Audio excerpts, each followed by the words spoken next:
Today, we're doing the burger to end all burgers. Juicy pork bacon burgers, seasoned and grilled to perfection.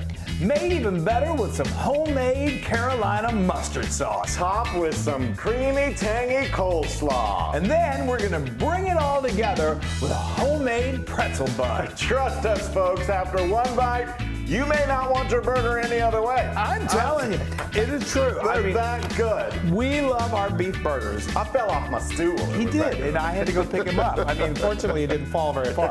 Look at those pork burgers. Yay. These are from our friends Mangalitsa Estate. Yes. It's primo. It's the best of the best pork. So good. It's almost, the thing about Mangalitsa is the meat is very, marbled, yes. So it's almost like beef, and it's so good. Loaded with flavor. And we've got a link to it, and because we're good friends with them, and you guys are good friends with us, you use discount code LOON15, and you get 15% off. And I'm telling you, make these at your next cookout. You will be the star of the whole town. Yes. Okay. I'm going to quickly season these up before Chris starts talking. Good luck on that.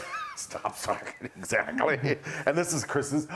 So that was salt. That was salt, and this is Chris's world famous pork rub. Pork rub. So just use your favorite, or that's real easy to make. We got a link to the recipe. And I'm going all out with this. And just make sure when you're using your rub, my rub does not have any sodium in it, so that's why we're hitting it with a little salt. Exactly. And he can be really liberal with the pork. If you're using a rub that does have sodium, then you probably could skip the salt. Okay, let's talk about these. Those are gorgeous. You guys ever had pretzel buns? You probably have. But have you ever had homemade pretzel buns? Have you ever made homemade pretzel buns? You're going to want to do it because they are so delicious and they're so much fun. Real quick, I'm just going to do this on both sides. Okay. Yeah.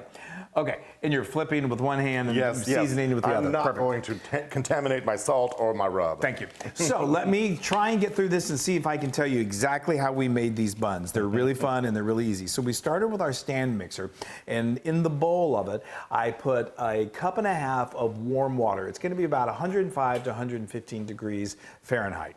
And to that, we added 2 tablespoons of malt barley syrup, and then I added to that 1 package of instant yeast. That's 2 1/4 teaspoons. Then I used a little whisk just to get it all combined, and then you're going to let it do its thing, and after 10 minutes it's going to be nice and foamy. Okay, so now to that we're going to add a teaspoon of salt, a teaspoon of malt powder, and then we're going to add 2 tablespoons of butter that has been melted and slightly cooled. Then I'm going to add the dough attachment to my mixer, and I'm going to just start to, on low, just mix that till it starts to get mixed together. And then we're going to start to incorporate 4 1/3 cups of all-purpose flour. Just once you've got all that in there and it's starting to come together, then crank your mixer up to medium, and we're going to want to knead that then for about 10 minutes. And that's going to become very elastic and shouldn't be sticky, and it definitely should not be sticking to the bottom of the bowl. If it is, you're going to need to add a little more flour. Then we're going to remove that dough from the bucket and from the dough hook, and then we're going to put it on a lightly floured surface and just knead it with the palm of your hand for about a minute. Then pick it up and start to form it into a nice bowl, a ball of dough. And then we're going to get a bowl and we're going to spray it with cooking spray liberally. Then we place the dough in that bowl, turn it around until it's nice and coated, add a little more oil to the top, spray a little more on top of that, cover it with plastic wrap, and then we're going to place the bowl in a non-drafty, warm area so we can proof till it doubles in size. And that typically takes anywhere from an hour to 2 hours. Usually I let it go about 90 minutes. Then we're going to remove that plastic wrap, and the dough has risen. You will have seen that. We're going to punch that down. We're going to deflate it. Then we roll it out or we transfer it out onto a lightly floured surface. And then we're going to kind of form that into just a rough rectangle, and then eyeball it and divide it into 8 equal portions. Okay, now we're going to start to form the bun. So what you do is you just pick up one of those pieces and use your fingers just to kind of pull the sides of the dough either to the top or to the bottom, and you're forming a ball. And get it as smooth as you can. And then we're going to put that on the counter and use the palms of your hands just to kind of rub it. And what that does is it smooths it out. It also builds some tension, which is good for the bun. Then we're going to place that on a baking sheet that's lined with parchment paper or a silicone mat, and we're going to kind of press it down just a little bit, cover it with a kitchen towel, and then do that again with the remaining pieces of dough. Now, we're gonna go over to the stove, and we've got a nice big pot of water that we brought to a boil. To that, we are going to add 2 tablespoons of molasses. Use a slotted spoon or something to kind of stir that around so it gets well incorporated into the water. Then, this is the fun part, we're gonna add a 1/4 cup of baking soda. Put that in, watch it foam, it's really exciting. Once that foam kind of dies down, then we're gonna start adding our balls of dough, which are gonna be our buns. Usually do like 2 or 3 at a time. Drop them in, let them boil for 30 seconds. Then use a slotted spoon to flip them over, let them boil for another 30 seconds.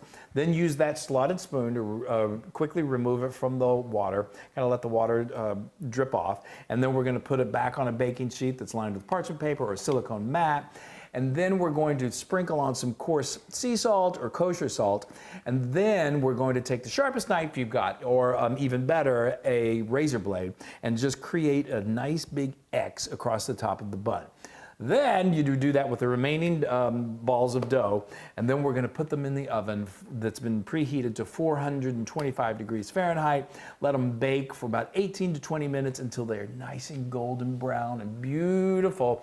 Take them out and then put them on a baking rack to let them cool. And you have got... I can't believe you did all. Y'all, he did that in one take. I did it. I know. Well, I've made these enough times that it's in my brain.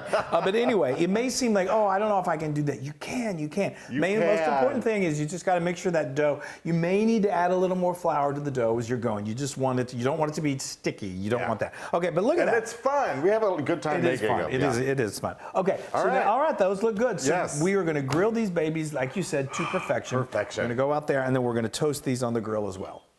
Let's do it.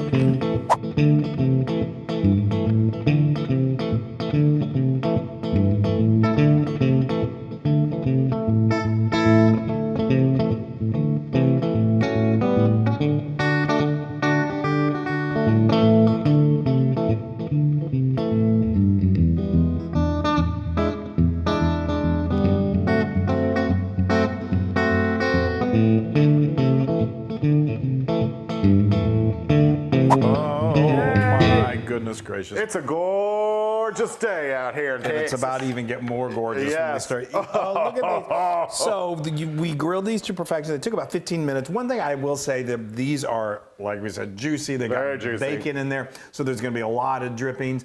If you close your lid, you're likely to, it's going to create a fire, and you don't want to burn them. Yeah, those are very charbroiled. Yeah, and you want to cook these, we're super charbroiled. You want to cook these until you get an internal temperature of 135-ish, and that takes about 15 minutes. These you don't want to overdo it. Just get them kind of crispy, because if you overdo it, then they, the great thing about these, they're pretzels, right? And so pretzels are known for being chewy and soft on the inside. You guys, so yeah, look at that. Beautiful. That is just gorgeous. All right, now we've got our homemade Carolina mustard sauce, which is a mustard for these. Yes. They are so good. Here, let me get a little bit. It's so good, and you can make that well in advance. It is, I'm telling you, it takes these burgers to the next level. Chris, do you want to put yours? I will. How do we want to do that? I will in just a moment. Yeah, I'll go ahead and get mine going. Let me go ahead and put your burger on. I'm dying to get this. All right, let me. And be really liberal with that sauce. All right, let me get liberal. Get liberal, because it is super, super flavorful, and it just. Do we have napkins? Yes. There you go. I just died. You just salivated. Yeah. Okay. Look at and that. then we've got our homemade coleslaw here. Okay, Chris. Here, let's get you going first before we bring on the coleslaw. Okay. Now I'm going to be very liberal, as I said. Yes. I'm not going to be chintzy, that's for sure.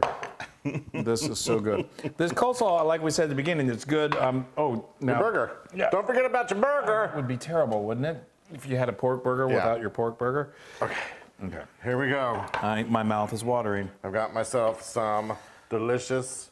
Homemade. We've got. I just let it fall where it wants to go. We got you definitely are gonna. It's one of those you kind of need to unhinge your jaw when you eat. Yes, get some there for you. But this is homemade. It's easy to make. You can make this. Don't make it too far in advance, but it's so easy. And we've got the recipe. I love this so much. I'm so excited. All right. Do we want to top it off? Do we want to what? Top it off. Yeah, we got to top it off with the bun. Okay. And these are so soft, they do kind of mash to make eating it a little easier. Okay, I am going to smash it because I'm never gonna get my mouth around you this. can. Yes, you Are can. we ready? I am Oh, more than ready. Oh, I probably need a napkin, but that's we'll- all right. we'll work it out. We'll work it. Okay.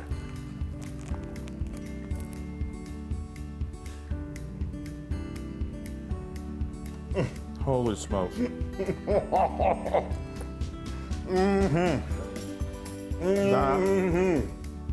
I'm telling you, it's record setting. It's record setting. All over my face.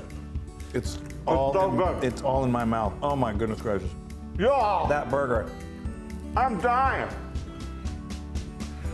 I love a messy burger.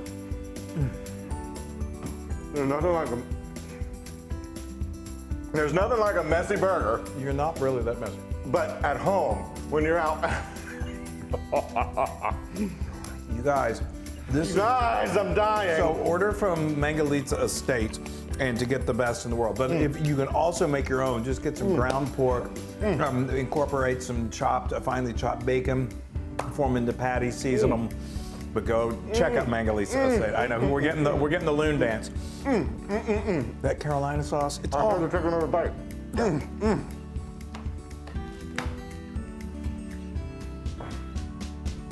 Hold. boy, I'm going to talk while you're chewing. That is 1,000,000% Lead approved. I knew it. If there ever was a recipe that was The going to be pretzel Pretzel bun, bun. the coleslaw, the Carolina sauce, and the pork burger are meant to be together. Oh, it really is. It's incredible. It's it's a match made in heaven, may just never- like you and me. You may never go back to a regular burger again. No, Oh my gosh, y'all, you got to I serve. can't it. even. You got to make these for your next cookout. I'm just gonna. I think I might eat the plate. I too. think they'll do that. Okay, bye everybody. We love you. Yay! Woohoo!